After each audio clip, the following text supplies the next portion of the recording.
So good afternoon, everyone. Happy Friday. This is Audrey Russo, President and CEO of the Pittsburgh Technology Council. I'm joined today, as always, with Jonathan Kirsting. He's Vice President of all things media and marketing and storytelling.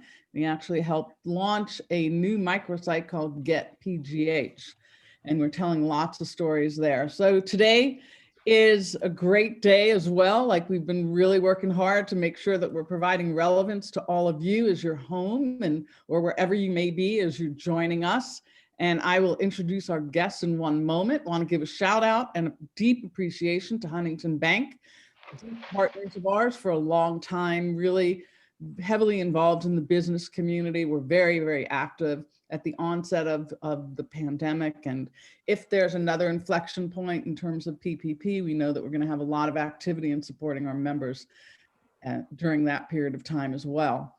We also are pleased to talk about 40 by 80. That's the longitude and latitude of Pittsburgh. And that is the wholly owned subsidiary of the Tech Council. It's a 501c3. And our focus there, and you'll hear more about it over time, our focus is to support not only entrepreneurship, but workforce development for the people who actually are here across our region. So we've muted your mics and our mics just so that we don't hear any noise in the background. And I'm hoping that my dogs will behave because my mic won't be muted. But we also have a chat, and that chat is for you to ask questions of our guests. And just this show is all about our guests. It is not about selling your wares. It is all about our guests.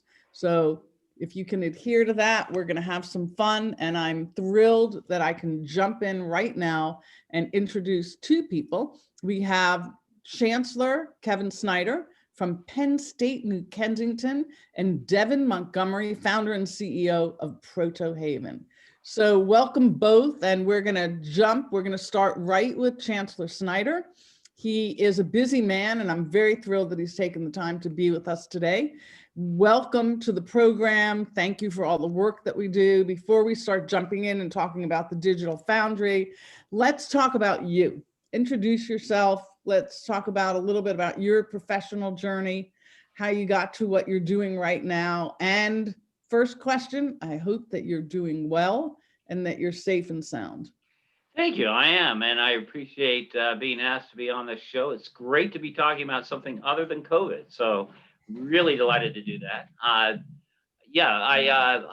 We were just talking before the show. What people may not know about me, although I've been pretty vocal lately, is I grew up and spent some time in Africa. I was born in Canada and adopted by Americans, and went to Africa and have lived in Pittsburgh a couple of years, and California and DC for graduate work. And I came to Pittsburgh out of Indiana State University in Terre Haute, Indiana, where I was involved in trying to set a direction for that university to attract students. Found that the university was inextricably linked to the fate of the city it was in. And so when I was looking for a next move, I needed a place that had that type of a challenge, and New Kensington fit that bill. And so came here and have been here about 13 years and just delighted with the area and with the region we're in. That's great. There's exciting things going on. So let's talk about the overview of Penn State, New Kensington a little bit, and then what your focus has been. And what's coming up. Right. And, you know, as you probably know, the state of Pennsylvania is really struggling a little bit with student enrollments because the population is going down. And that's really impacting the cities that we're in and the areas that we're in as populations are smaller and more people are leaving. So our focus has been, for the 13 years I've been here, on trying to figure out a way to improve the communities, to help with economic revitalization, and do that in ways that facilitate student learning. We have a mixed student body on our campus, in the sense of some of our students go to University Park after 2 years, or up to Erie or another campus to pursue a degree that we don't have. And an increasing number actually stay in the area and major in one of our 10 majors, or in one of our 2 associate degrees.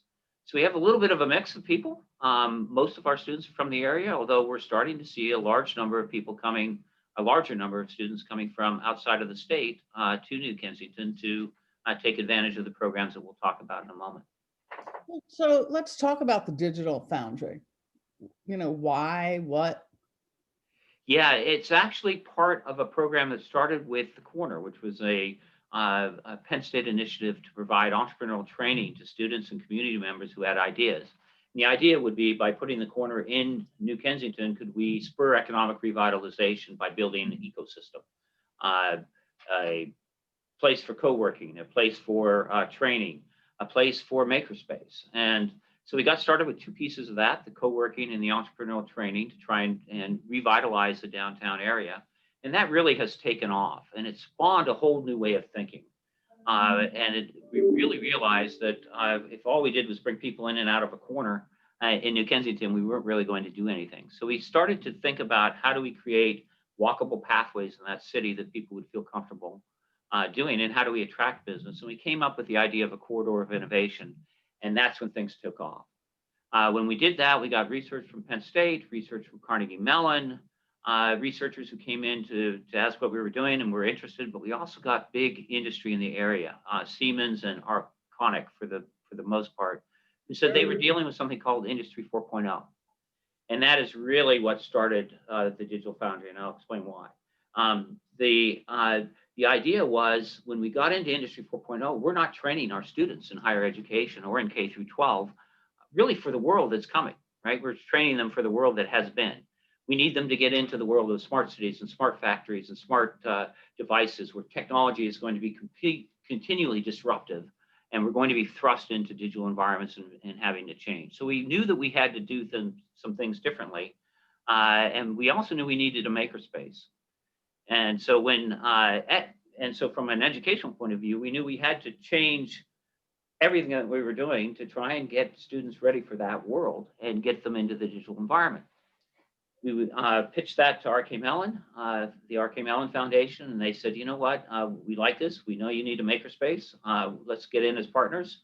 And so we've been able to partner with them with the Economic Growth Connection and with the WIDC out of Westmoreland County to try and figure out how do we develop a makerspace. And we said, you know what, we're trying to prepare students for the digital age. What about a digital makerspace? And that has been what really spurred the idea of the Foundry. It's important that to note that there are about 5,500 manufacturing companies in this area in southwestern Pennsylvania that are in danger of being left behind as we start to get into the digital age. And so the focus of this Foundry is really on how do we help them first? It's a way of helping make the Foundry sustainable. But then secondly, how do we do that for various populations, for K through 12, for displaced workers, for our students at Penn State, New Kensington, for the community at large? And so we're looking at the Digital Foundry as a place where the digital world comes to life. It's a place that companies can come in and test drive technologies they wouldn't be able to afford, and we can help get them acclimated and on their way into the digital age. And so that's really what that concept's about. That's exciting. That's great. Thank you. And thank you for spending the time with us. I just want to switch gears right now, and I want to bring Devin Montgomery on, and welcome, Devin. Yeah, thank you for having me, Audrey. No, it's great to have you. Let's talk about you. You being safe. Everything's good on your end. You feeling okay? Yeah. I'm here at Protohaven in the shop, and yeah, masks and all the things I've taken off because I'm in our conference room. But yeah. That's great. So tell us about your journey. Tell us about the creation of Protohaven. Yeah. So I guess my sort of career journey, I graduated from college and started working actually for Habitat for Humanity. I did that for a few years out in Maryland, and met my wife there. And then we moved here to Pittsburgh to go. I went to both business and law school here at Pitt. And as I was finishing that up, I sort of found my way into product design by way of making a backpacking stove, and really stove. Yes, called the Backcountry Boiler. No longer in production, but a wonderful learning experience. And that sort of turned me towards really a career in product design, both some physical products, some software products, and through the course of that, gotten involved in makerspaces and saw the value, just as Kevin was mentioning of as a product designer, being able to access equipment that you didn't have to shell out all the money for, you didn't have to necessarily maintain all on your own, and also the kind of natural network that it creates. So the space that I had been a member of went away and closed, and so I and some other folks that saw the value of that kind of space, but also wanted to see that kind of space used and really positioned as a community asset, formed Protohaven as a 501c3 nonprofit organization to keep those kinds of assets and that kind of community around in the Pittsburgh region. So we're here in Wilkinsburg, and some of the things that we wanted to also make sure that we were doing was rethink the kind of way that those spaces were inclusive and were accessible, and the way in which they could really focus on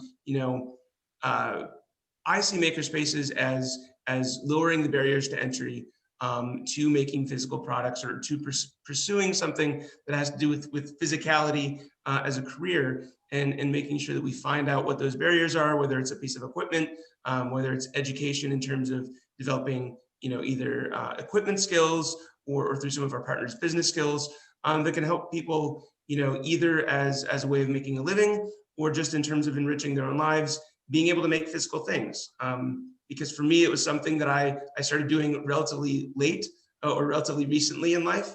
And it was kind of a watershed moment. And I think the people who are excited about it want to share that kind of thing with everybody.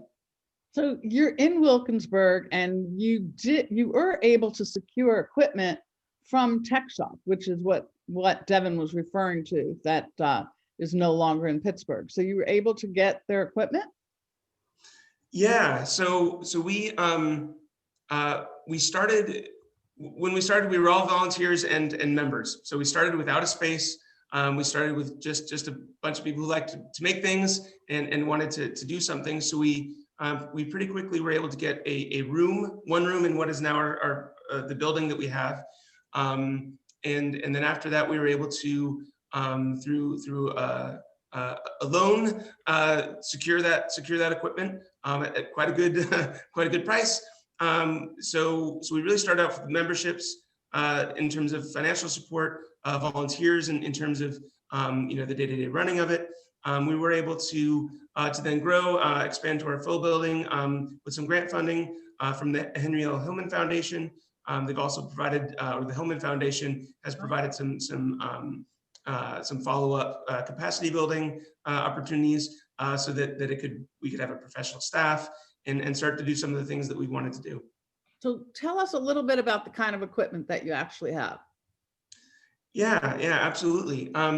So as Kevin said, we have a lot of digital fabrication equipment. So that starts with what folks are probably most familiar with in terms of laser cutters, 3D printers, simpler things like vinyl cutting.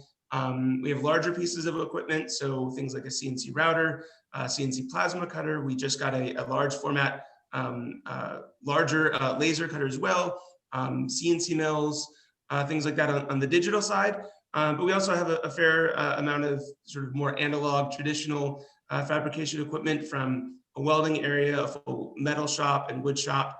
And I think a lot of our users really like having access to those two things. So, the digital equipment is fantastic for doing things, repeatably, and without requiring a craftsman's skill, but then being able to integrate those analog traditional tools to add some of that, some of that handcrafted feel, or some of those things that are actually easier to create with the old school tools than going all digital. So it's a membership model. People come in, they use it like a gym membership, right? Yeah. So we have a few different ways in which we operate. So we have classes, some now, more before and after COVID, where folks can come in and learn how to use the equipment.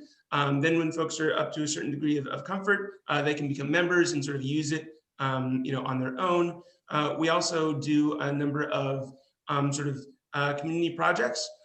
So we've done several of these, sort of over the years, most notably, and as we were talking about earlier, when the shutdowns happened this spring, started a pretty major PPE, both face shields and face mask design and production effort, and partnered with a number of our other organizations and small businesses to be part of that effort. No, thank you for doing that. That's a great pivot. Thank you so much. I want to shift back to Chancellor Kevin Snider really now. And I want to talk about, I think you mentioned earlier just about all the changes and the vision for this work, but you're really changing a neighborhood and a community. And if you think about all the different people that are actually in some of these more suburban, right, and maybe close to rural communities, having a center and having a location, how has that been and in terms of COVID?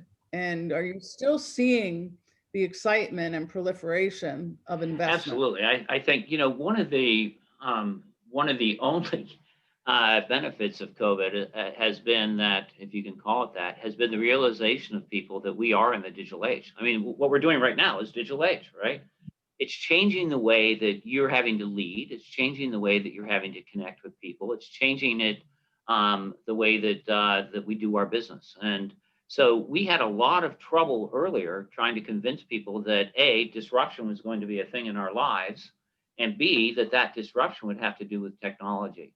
COVID changed all that. In 6 days, Penn State went completely virtual back in March. And that was just a phenomenal undertaking. And lots of organizations have done that. And they realize now that this is not going to go away. I mean, businesses that decided before COVID that we were never going to have people go virtual are now thinking about, why do I need to invest all this space? I'm getting a lot of productivity out of people. So it has really added to the excitement around the Digital Foundry, I think, and people can't wait until it gets open. And it's probably going to be open in December, which, you know, a year from now. But we've got lots of programming and things that people are interested in learning about, different technologies, and kind of building awareness of what those technologies are and how they can help people, not just in manufacturing, but in all professions. And so there's been a lot of energy and a lot of interest in this, and some of that has been supported by this pandemic. But are you seeing that people are excited about the community too? Because hopefully that it will take some spread in terms of, absolutely. You know, I mean, mixed use. Right. Well, right before COVID, you were starting to see a street in New Kensington, a downtown area that had been boarded up for a long time, come back to life, teeming with people walking down streets, going to the brewery, going into shops around the brewery, starting to come down to eat at the Need Cafe and places like that. And so we were really seeing a lot of energy and a lot of excitement. And then when COVID hit, that put a little bit of a damper on it. But, you know, people can't wait to get back, and they keep asking us, you know, what our plans are. And we're getting a lot of interest from the business and the manufacturing community about the opportunities we're going to be able to provide. And we also have seen an uptick in the number of people who have an interest in entrepreneurism. You know, and I think as people start to think about, you know, their roles and their jobs, and they want to do something exciting like Devin's doing, you know, they're starting to find that maybe there are some opportunities for that, that the pandemic has brought, either through some unfortunate circumstances or just causing people to reevaluate their lives. And so is there a coffee shop there now and a brewery? Well, the coffee shop, unfortunately, I think has fallen victim to COVID. The brewery is still doing takeout. It's Voodoo Brewery down on 5th Avenue in New Kensington. And there's a really unique pay-as-you-can or pay-as-you-go cafe called the Need Cafe that has been there since we opened up our facility as well. And that is a really, really neat place. So if you get a chance, you go in and you might pay, you know, the going price for a meal, but if you give a little bit, you're paying for the person behind you, and they have some programming. So you might sit, if you go in alone, you might sit with the person next to you, and you have no idea what walk of life they're from, but you can get into some. And what's the name of that place? What's the name of Need Cafe, K-N-E-A-D.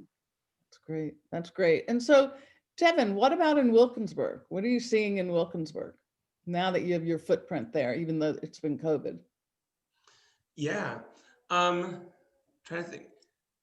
Things have gotten kind of quiet, you know, in light of COVID. I think, you know, since we've been here, so it's been about 3 years that we've been here, and I've just been really excited by all of the positive, you know, community developments that there have been. We had some really good opportunities actually through COVID to work with some other nonprofits here in Wilkinsburg. So both the Free Store operated by Civically, we were able to partner with them to do some face mask distribution. The same is true with Hosanna House, and to work with them as well for face mask distribution.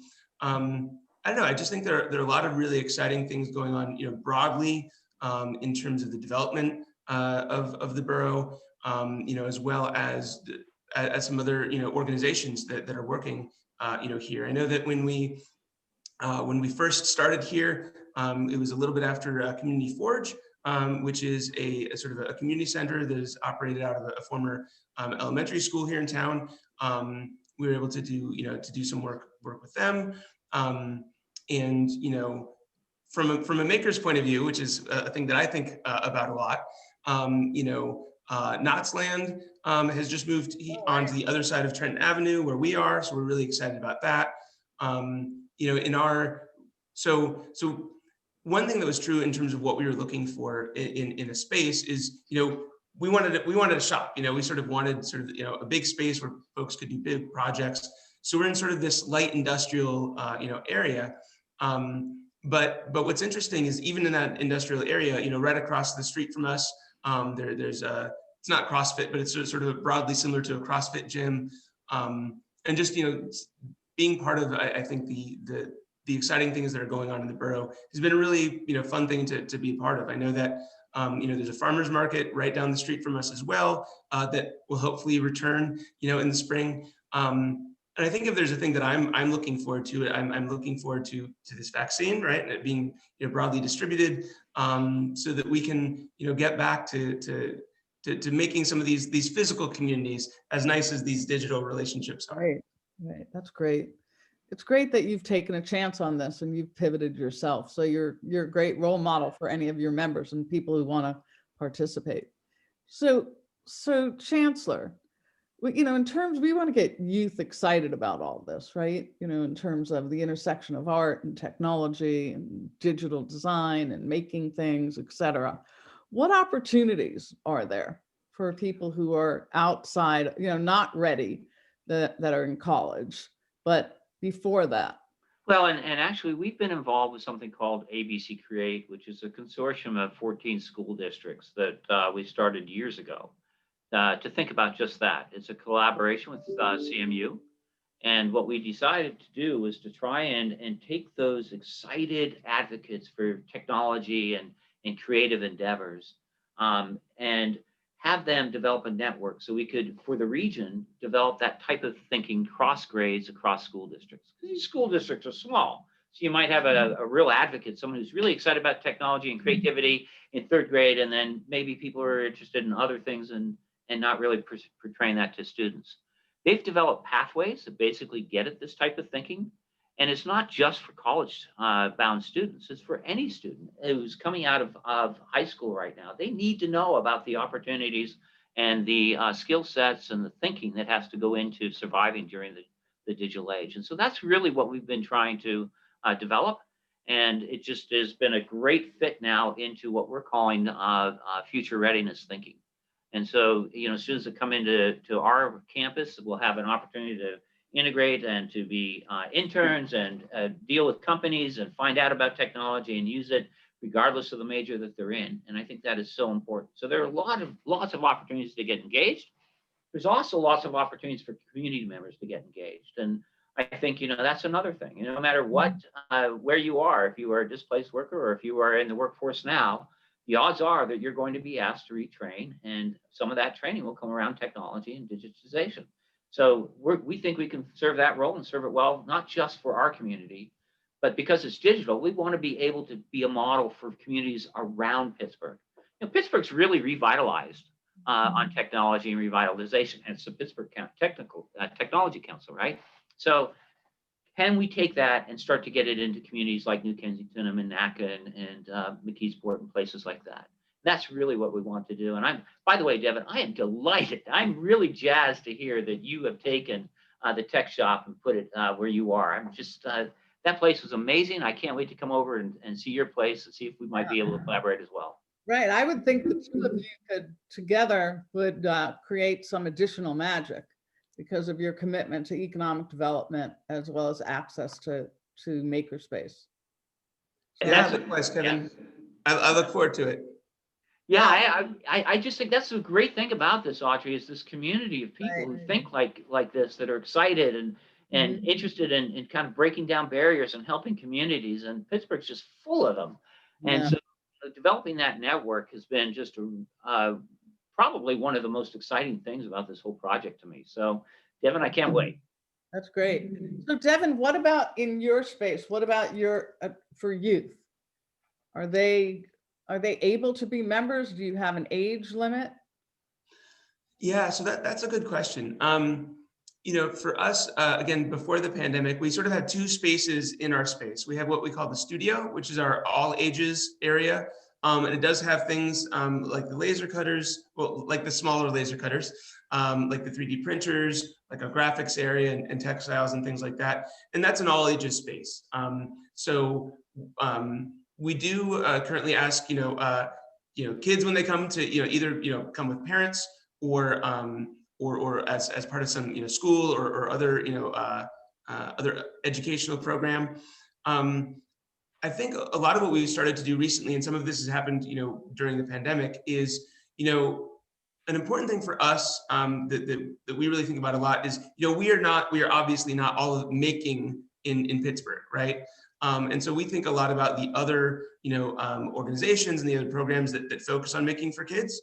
So I know, we're really good friends with Nina and Assemble, and we think they do fantastic programming. Also, Remake Learning and their focus on making in schools, that's really encouraging. I think we will always look for opportunities to, where we can safely, engage with young people in an age appropriate way. Wanting to do that, but also a thing that I think a lot about is trying to be, as I think Kevin was saying to some degree as well, is trying to be a part of that, really that sort of like maker, pathway, right? So with everybody in the region that's thinking about making, exposing students to that from a very early age. Before we came online, we were talking, some of us with Brian were talking about, Pinewood Derby cars. I do that with my son. I do not do that in a fancy digital way. We did that with a small vise and all hand tools in our garage, and he made it as much of it as I could get him to make. But starting there and having people really see this as not just a meaningful career path, which I think it is, and I think a lot of people could benefit from seeing it in that way, but also just sort of, in my opinion, a fundamental human experience of being able to have that agency to create a physical thing. And so we really want to be part of that pathway for people to be able to make during their whole lives. Well, Devin, go on.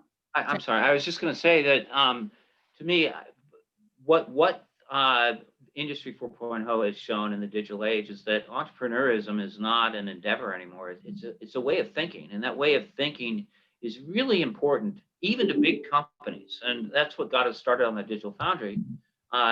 Places like Arconic were saying we need intrapreneurs, people that think entrepreneurially and find ways to increase efficiency. And in the social sector, they need people to do the same thing to improve the human condition.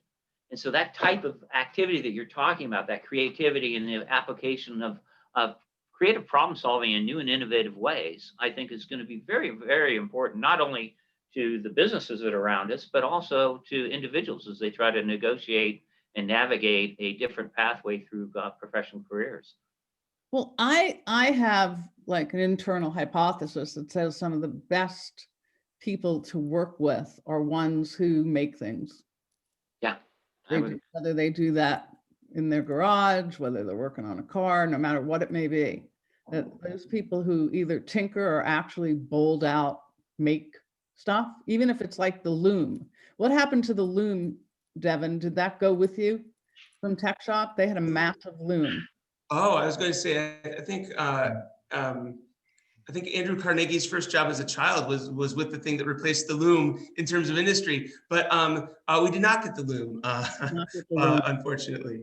Right, but the point is that it's across the spectrum in terms of making things. So my hat's off to both of you. I'm so glad that the both of you are going to figure out some ways to collaborate. We have other maker spaces across our community, and supporting them is essential. It's essential for our youth. It's essential for an aging population. I think it doesn't matter what age you are.